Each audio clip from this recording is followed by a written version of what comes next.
नमस्कार दर्शक बंधु चलतु नजर पकेबा आज सकाळ केतोटी गुरुत्वपूर्ण खबर उपरे सेतिपई भिडियोटी को शेष पर्यंत देखिबाकू मोर अनुरोध।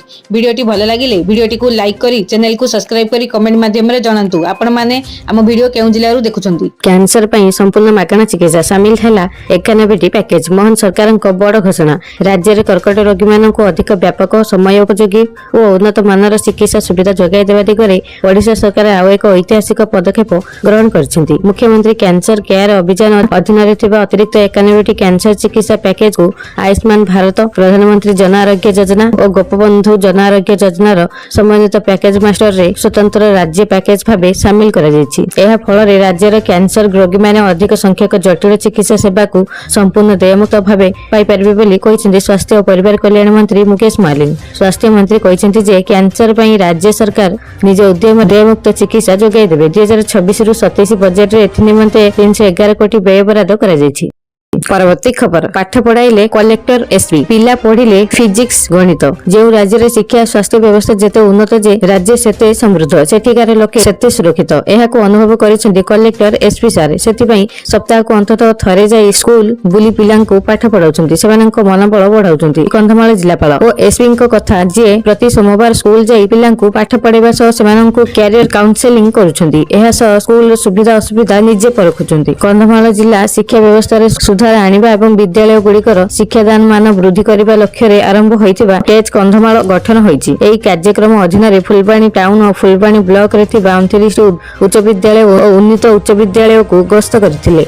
परवर्ती खबर भूल परे भूल संशोधन पर भी पाठ्य पुस्तक रे सामना को आसिला त्रुटि। भूल परे भूल संशोधन पर भी प्रथम श्रेणी पाठ्य पुस्तक रे सामना को आसिला त्रुटि। शिक्षक और शिक्षाविद महल रे असंतोष। स्पष्टीकरण रखी गणशिक्षा विभाग कहिले शिक्षाविद और विशेषज्ञ मत आधार रे चलीछि संशोधन प्रक्रिया। पढ़ा बही रो पीछा छाडुनी भूल। प्रथमे बही रे भूल हैला पिलांको ठीक पढ़ाइबा पई संशोधित तालिका दिया गला सेथिरे भी भूल सामना को आसिला। एहा को नै चर्चा आलोचना हेबा पर प्रथम रो चतुर्थ संशोधित बहिर पीडीएफ एससीईआरटी वेबसाइट रे अपलोड होइथिबा कहिले गणशिक्षा विभाग जेउंतरे एबे भूल बाहरिछि। एहा को नै शिक्षकक ठारू शिक्षाविद पर्यंत समस्त असंतोष व्यक्त करिसेंती। एहा परे गतकाली गणशिक्षा विभाग पक्षरु आउ एक स्पष्टीकरण दिया जायछि जे शिक्षाविद और विशेषज्ञ ठारू मत संग्रह करा जाई बही संशोधन प्रक्रिया जारी रहिछि।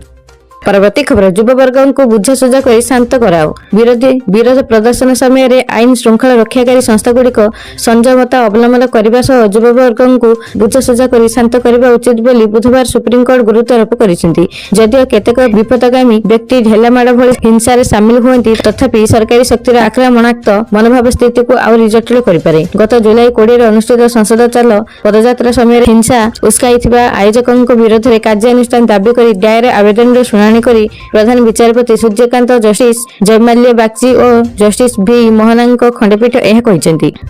परवर्ती खबर एलपीजी उपभोक्तांक पई बड़ खबर शीघ्र कराई नियंतु ए काम। अगस्त 16 पर मिलिबनी सिलिंडर।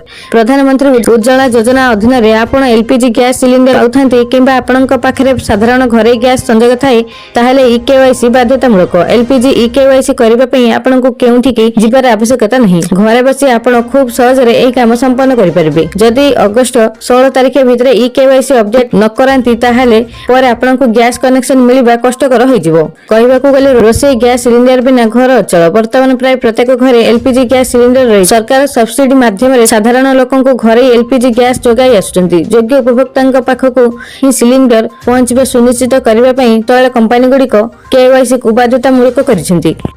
परवर्ती खबर एणिकी गाड़ी सह कथा हेबो गाड़ी। केंद्र सरकार नेले बड़ निष्पत्ति। सड़क सुरक्षा क्षेत्र रे केंद्र सरकार बड़ परिवर्तन करबा को जाउछंती। एणिकी आपणक गाड़ी अन्य गाड़ी सह कथा हेबो। कथाटा आश्चर्य लागुथिले भी सत। 2028 मसियारु समस्त नुआ गाड़ी रे V2V अर्थात vehicle to vehicle communication system बाध्यतामूलक हेबाकु जाउछि। एने सड़क परिवहन पक्षरु निर्देशनामा जारी करा जायछि। देश रे प्रतिदिन घटुथबा सड़क दुर्घटना को रोकिबा पई सरकार एभली बड़ निष्पत्ति नेछंती। खूब शीघ्र रास्ता रे गाड़ी गुडी को परस्पर सह तथ्य आदान प्रदान करिपारिबे। एथिपई केंद्र सड़क परिवहन एवं राजपथ मंत्रालय केंद्रीय मोटरयान नियम 1999 रे संशोधन आनिबाकू प्रस्ताव देछि। एही नुआ प्रस्ताव अनुसार 2028 अक्टोबर 1 ठारू भारत रे निर्माण हेउतबा समस्त LM एवं N कैटेगरी गाड़ी रे अर्थात जेउंथरे ଦୁଇ ଚକିଆ ଯାନ, ଯାତ୍ରୀବାହୀ ଗାଡ଼ି ଏବଂ କମର୍ସିଆଲ ବା ବ୍ୟବସାୟିକ ଗାଡ଼ି ସାମିଲ ଅଛି। ସେଥିରେ V2V ସିଷ୍ଟମ ଲଗାଇବା ବାଧ୍ୟତାମୂଳକ ହେବ।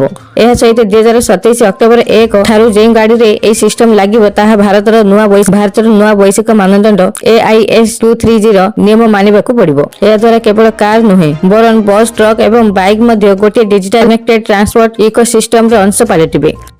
ପରବର୍ତ୍ତୀ ଖବର 26,000 ଟଙ୍କା ନେଉଥିଲେ ଲାଞ୍ଚ, ଭିଜିଲାନ୍ସ ହାତରେ ଧରାପଡ଼ିଲେ ରାଉରକେଲା RTOର 2 କର୍ମଚାରୀ। ଭିଜିଲାନ୍ସ ଜାଲରେ ରାଉରକେଲା RTOର 2 କର୍ମଚାରୀ ବ୍ୟାଙ୍କ ଦ୍ୱାରା ନିଲାମ ହୋଇଥିବା 2ଟି ଟ୍ରକର ନୂତନ ପଞ୍ଜୀକରଣ ପ୍ରମାଣପତ୍ର ପ୍ରଦାନ କରିବା ପାଇଁ 26,000 ଟଙ୍କା ଲାଞ୍ଚ ନେଉଥିବା ବେଳେ ଭିଜିଲାନ୍ସ ହାତରେ 2 କର୍ମଚାରୀ ଧରାପଡ଼ିଛନ୍ତି। ଅଭିଯୋଗକାରୀ ନିକଟରେ ଏକ ବ୍ୟାଙ୍କ ଦ୍ୱାରା କରାଯାଇଥିବା ନିଲାମ ପ୍ରକ୍ରିୟାରେ 2ଟି ଟ୍ରକ୍ କିଣିଥିଲେ। ପୂର୍ବତନ ମାଲିକ ବ୍ୟାଙ୍କ ଋଣ ସୁଝି ନ ପାରିବାରୁ ବ୍ୟାଙ୍କ ପକ୍ଷରୁ ଏହି ଟ୍ରକ୍ 2ଟିକୁ ନିଲାମ କରାଯାଇଥିଲା। ନୂଆ ମାଲିକ ଜଣକ ଉକ୍ତ 2ଟି ଟ୍ରକ୍ ନୂତନ ପଞ୍ଜୀକରଣ ପ୍ରମାଣପତ୍ର ପାଇଁ ରାଉରକେଲା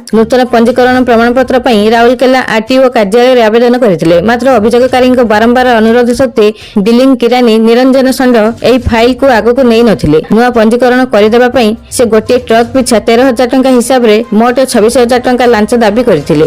ଏନେଇ ଟ୍ରକ୍ ମାଲିକ ଜଣକ ଭିଜିଲାନ୍ସ ଦ୍ୱାରସ୍ଥ ହୋଇଥିଲେ।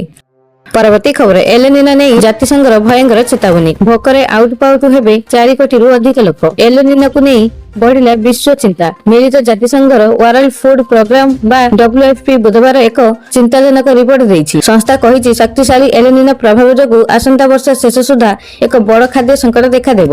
ବିଶ୍ୱର ପ୍ରାୟ 4 କୋଟି 90 ଲକ୍ଷ ଲୋକ ଏଥିରେ ପ୍ରଭାବିତ ହେବେ। 1950 ପରେ ଏଗା ସବୁଠୁ ଶକ୍ତିଶାଳୀ ଏଲନିନୋ ହୋଇପାରେ। 2027 ଶେଷ ସୁଦ୍ଧା ବିଶ୍ୱରେ ଏକ ଶକ୍ତିଶାଳୀ ଏଲନିନୋ ପ୍ରଭାବ ଦେଖାଇଦେବାର 81% ସମ୍ଭାବନା ଥିବା ୱାର୍ଲଡ ଫୁଡ ପ୍ରୋଗ୍ରାମ WFP ବୁଧବାର ଏକ ରିପୋର୍ଟ ଜାରି କରି କହିଛି।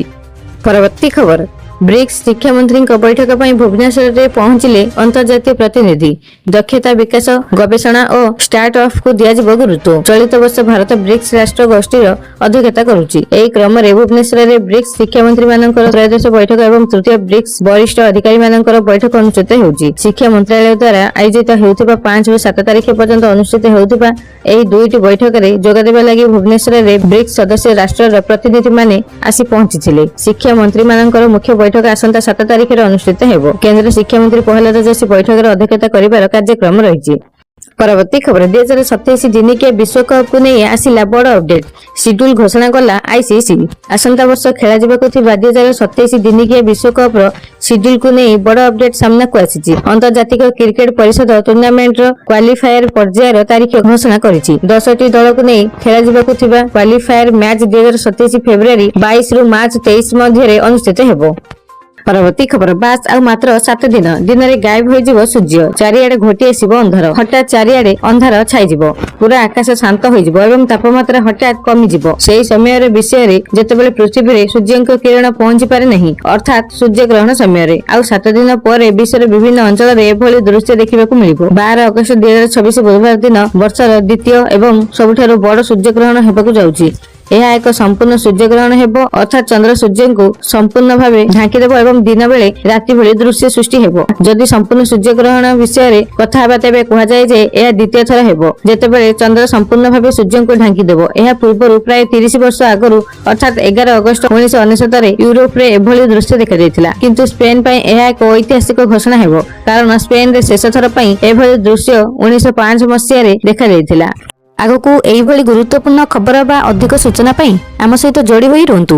ଚ୍ୟାନେଲକୁ ଏବେ ହିଁ ସବସ୍କ୍ରାଇବ୍ କରି ପାଖରେ ଥିବା ବେଲ୍ ଆଇକନକୁ ଦବାଇ ଅଲ୍ ନୋଟିଫିକେସନ୍ ଉପରେ ଅନ୍ କରି ରଖନ୍ତୁ, ଯାହାଫଳରେ ଯେବେ ବି ଯେକୌଣସି ଲାଟେଷ୍ଟ ବ୍ରେକିଂ ନ୍ୟୁଜ୍ ଆପଣମାନେ ଆମ ଚ୍ୟାନେଲ ମାଧ୍ୟମରେ ସର୍ବପ୍ରଥମେ ଦେଖିପାରିବେ।